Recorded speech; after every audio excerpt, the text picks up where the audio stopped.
I think I'm alive again. So this is, I guess, part 2 of the live stream because we had some technical difficulties, unfortunately, but we had finished up the 3rd hot take, and now we have one more to discuss, but I think that this one is possibly going to be the most controversial of all 4 that we're discussing today. I mean, I think like they're all polarizing, but I think this one's going to be the most controversial. So I'm not even ready to read it, so you guys are just going to have to wait until I open up the document that has it. So I guess while I'm doing that, whoever is back, I hope you guys can just kind of like settle in a little bit.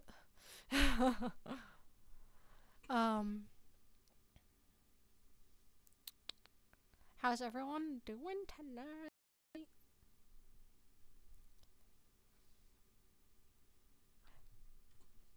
So I saw in the chat that a few of you have already seen the Nutcracker. That was the ghost coughing. I was wanting to go see it, you know, but now that I'm like seeing all the negative reviews about it, I'm like, maybe I'll wait for it to come out. Okay. So on to our 4th and final hot take for today. So this one actually comes from Twitter. It's from Jenny Raylan. And she says, Frozen is the best revival film. It has a solid plot, characters, and the twist is unpredictable and mind-blowing, and came before the trope was tiresome. The sister dynamic is done wonderfully and hits you right in the feels. Also, the songs are 10 out of 10 amazing.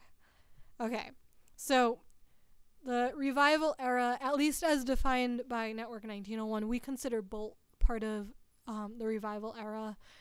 So it's Bolt, Princess and the Frog, Tangled, Wreck-It Ralph, Big Hero 6, Moana, and Frozen, and Zootopia. I believe I said all of them. If I didn't, let me know. So here's the thing. My personal favorite movie of this era is hard to say. I would say it's a tie between Zootopia and Moana. I think I lean a little more towards Zootopia because it's animals and I just like, I'm a sucker for animals. So, and they're cute and like whatever. I also really loved like the social story that went along with it. But I understand that like having a story like that go along with it maybe isn't for everyone. So I could see why. Is it you're saying it's the best film, right? It's the best film. So I don't know. I guess it depends on what your criteria are for best. But I would say that maybe Zootopia isn't the best because it's not for everyone. Because not everyone wants to get like a message like that in their film. I'm not sure. I don't know. Maybe, I don't know. And also, I think it's always hard when you tell a story that when Disney tells a story that's kind of set in more of a modern time because it's less not generic, relatable. I guess generic would be more of the right word of what I'm trying to say. Because the stuff that's always worked for Disney in the past has really tended to be the more generic stories, like the fairy tales, right? Like very, very simple, generic worlds. I mean, even when these fairy tales are clearly set in a certain place, like Beauty and the Beast in France, like how, like, is it really super French? Like, there's a couple of little like moments that are obviously French, like accents and words and like language and stuff, but like, so I do think it gets like a little harder when you're doing stories that are in like a very specific time and place. I think people just like tend to relate more to the classic fairy tales when it comes to Disney films. And like we were talking earlier in part 1 of this live stream, that like what Skylar's hot take was that he likes it when people, when not people, but when Disney takes risks with their movies. And I do think like there's a lot of risk taking in the revival era. So for example, Princess and the Frog, they went back to old school animation. That was a risk. And I think Princess and the Frog is also a tough movie because even though it's one of my personal favorite, I'm going to say everything's my favorite, but like I love that movie for a lot of different reasons. I think that movie is a harder movie for people to grasp onto because it plays so much into the space, the time and the place that it takes place in. So like they focus a lot on New Orleans and like that culture, and like it almost even feels a little more modern, right, than something like Beauty and the Beast or Ariel or like The Little Mermaid feel like, right? And I do feel like maybe Tangled was a little bit of a risk as well because it wasn't as dramatic as a lot of the other like princess tales or a lot of the other movies that Disney comes out with. Same thing for Wreck-It Ralph and Big Hero 6. Like they relied on different genres that Disney usually doesn't, or they do rely on, but like they don't necessarily always do as well as the other genres, like action, for example. And I would also argue that there may also be the argument that Wreck-It Ralph and Big Hero 6 are like boys movies, right? And like the little girls who love the princess movies end up being a bigger audience for Disney. And I think Moana kind of has that same idea where it's like a specific place, right, that maybe not everyone can relate to. Like the ocean, like most of the movie is spent on the ocean. And then also the idea that it feels like it's less of a fairy tale and more of like a legend, right? And I think people do grasp onto like those fairy tale stories more. So, and then Bolt, I mean, I don't even, but you know, I'd like to see like your arguments in the chat about this. I think that I took some notes on this, so I'm just actually like reading through my notes a little bit right now because I think this one is like a really tough topic. I think it depends on how you define the best, right? Because I think Frozen has done so much more for Disney than any of those other movies have done for Disney. Because we're having a sequel come out already. We've had shorts come out. We've had, we have Frozen, the Frozen musical show in Disney's California Adventure on the West Coast called Frozen Live at the Hyperion, I believe. And then we have meet and greets and parade appearances, of course. I mean, a lot of the characters have that. We also have that Frozen show at the theater that's in New Fantasyland at Disneyland. There's if you're somebody who goes to Disneyland or to like Disney stores or to Walt Disney World or any of the parks, you'll see like Frozen stuff, Frozen merch is always on the shelves. Like there's always something Frozen that you can find, whereas like those other movies from the revival era, you're lucky if you find merchandise from those movies, honestly. And I mean, like, you do have other like long lasting things, like Wreck-It Ralph is getting a sequel. They all have merchandise as well, and meet and greets and stuff like that as well. Tangle has a TV show, obviously. I think I should, as I'm saying that, I'm looking in the chat and Alex says I'm biased towards Tangled. And I think another point is the music from Frozen that was, Jenny had brought that up in in her hot take as well. Really only 4 of these movies have music in them, right? Or at least have like are musicals. Princess and the Frog, Tangled, Moana, and Frozen, right? Those are the only ones that really are musicals. And I think people like that from Disney as well. Yeah, and I think that was kind of like all my notes on it. So, also, you know what? I did write this too. It's a princess movie, right? Like, the kids go for princess movies. It's a classic formula that Disney has done time and time again, and it just works.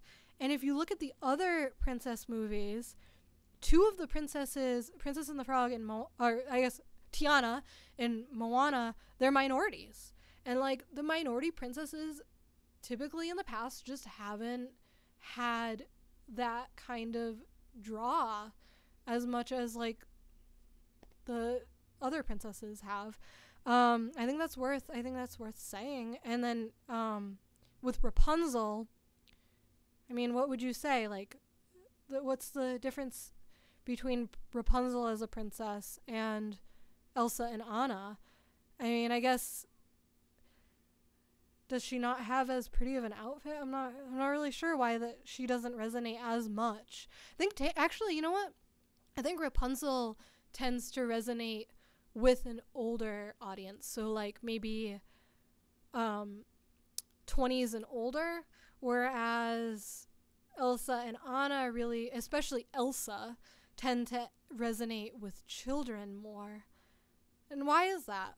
Why is it? Because it's more of a comedy? Is it because she's goofy and not graceful? Like, isn't that not who you'd aspire to be? Do children tend to like characters that they aspire to, or do they like characters that they can relate to now, who they actually are? Because I think like as adults, as an adult, I tend to relate to a character that represents me, who I really am right now, rather than somebody who I would want to be. Maybe that's a topic for a video, right? For Network 1901, that might be something worth looking into. Just going back through the comments, Josh says Zootopia. I'm assuming that means it's his favorite movie. Brainy says that's a solid lineup. I'd have to go with Frozen or Tangled, followed closely by Princess and the Frog and Big Hero 6. Josh thinks that Princess and the Frog has the best soundtrack of the revival, and Tiana is his favorite princess. Well, Tiana's just your favorite princess, period, too, right? The revival era has the best Disney princesses. I just adore Eugene and Naveen. Oh, princes. Sorry, princes, not princesses. That's actually a really good point, too, I think. Fleshing out male supporting characters as actually having a personality is, I think, something that like the revival era has done really well as made the men in those movies not be like the stereotype that we might have of men in movies decades ago, right? Like actual how other men are being represented in these movies as well. But not enough Coco merch. I agree. They underplayed Coco big time. I agree. We just watched it yesterday. But yeah, so it sounds like there is a debate going on in the chat about who would win in a fight between Elsa and Moana, or Elsa and Rapunzel, because Elsa has magic ice hands and Rapunzel has magic hair, but magic ice hands can freeze magic hair and break it off. So, oh yeah, good point. But Brittany says magic frogs. I think magic frogs wins for me. because it's an animal. But yeah, I think that's like really, I think I covered everything, right? How would you guys rank the revival era films as far as like what were your favorites? Or like what you think was the best? Like, do you think your personal favorites are what you would also say is the best? Or would you say like that your favorite is Tangled, but you agree that it wasn't the best movie that Moana was, you know? I'd be interested in seeing what you guys say. And I'm not even going to read Josh's comment because I don't support it. So, but yeah, that's it. If you guys want to see more of what we're doing, check out network1901.com. Again, I said this in like the first part of this video, but we do the live show every Sunday at 5 p.m. Eastern, 8 p.m. Pacific time. It's a new topic every week, but the best part of it is the fact that we get to have a discussion together. Because I think this is like, it's good for everyone, right? Like, it's good for everyone in the chat because it builds community and like everyone gets to talk with like-minded people. But also it's like really good for me, Josh, and Shannon here because this kind of stuff, like this kind of discussion, talking to you guys and like kind of working out ideas on the fly and just like not having something like pre-planned and written out necessarily like we would in a normal video, it kind of helps. Like it helps get like the gears turning, right? Like it helps get ideas for videos and work out kind of like the tougher details that we might be trying to like figure out when we're putting together ideas for videos. I mean, I just came out with an idea for a video, right? Like, is there a psychology between, what did I say? Oh my god, I'll have to rewatch this video. Between what children like for princesses and what adults like for princesses. Was what I was saying? Or like relatable characters in general.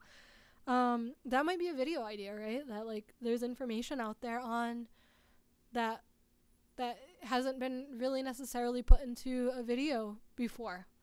And that's what we're trying to do here, is kind of express ideas that might not have really been expressed before in relation to like Disney and stuff. And we also we kind of have an announcement to make.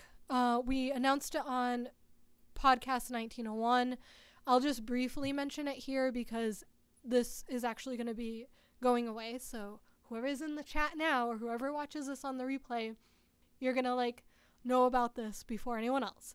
We're actually going to be changing a lot of stuff at Network 1901. We're streamlining everything because, you know, we've known what we wanted to be for a long time with Network 1901, but we haven't necessarily known how we want to do that.